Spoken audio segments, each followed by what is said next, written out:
Hi, I'm Mario Anderson, and we thank you for joining us on this week's In Focus Kentucky. On this program, we take a look at issues that matter to you.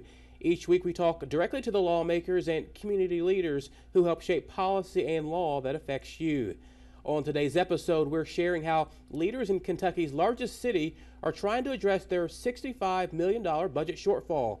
Recently, I sat down with Louisville Mayor Greg Fisher to find out what options are on the table in Kentucky's largest city as they work to figure out a solution to its multi-million-dollar problem that he says is a result of the city's increasing pension requirements.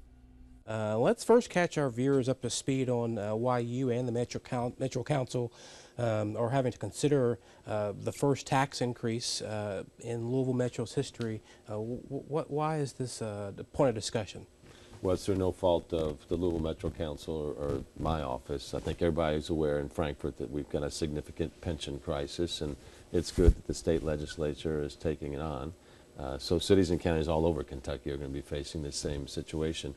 In our case, what's happened, because the Kentucky retirement system has changed their return on investment assumptions of the CERS system, the one we're in, County Employee Retirement System.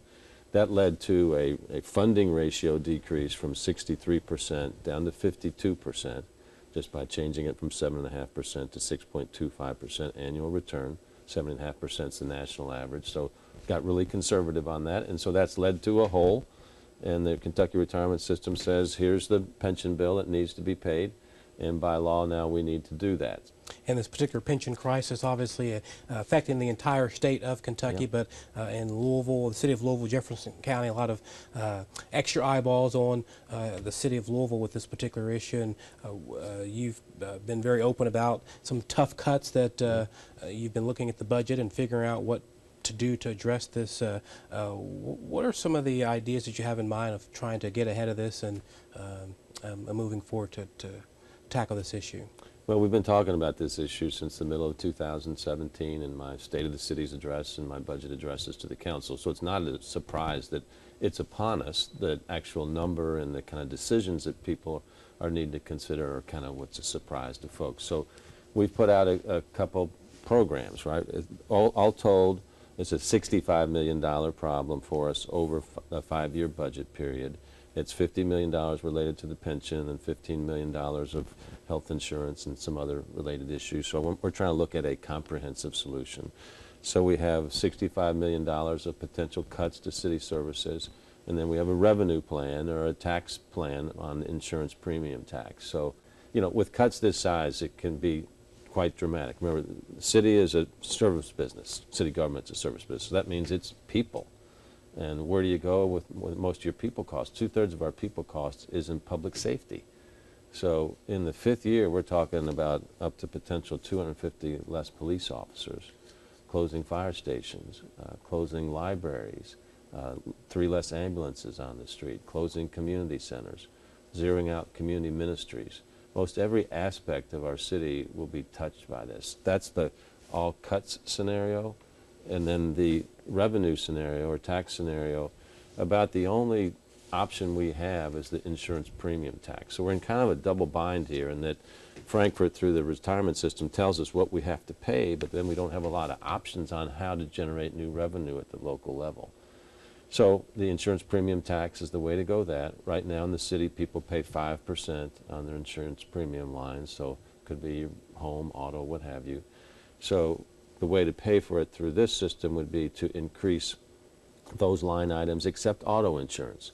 So home insurance, life insurance, malpractice, marine insurance for your boat, that type of thing, would go from 5% to 12.5% for 2 years, then 13.5%, then 15%, if you want to raise the full $65 million through revenue.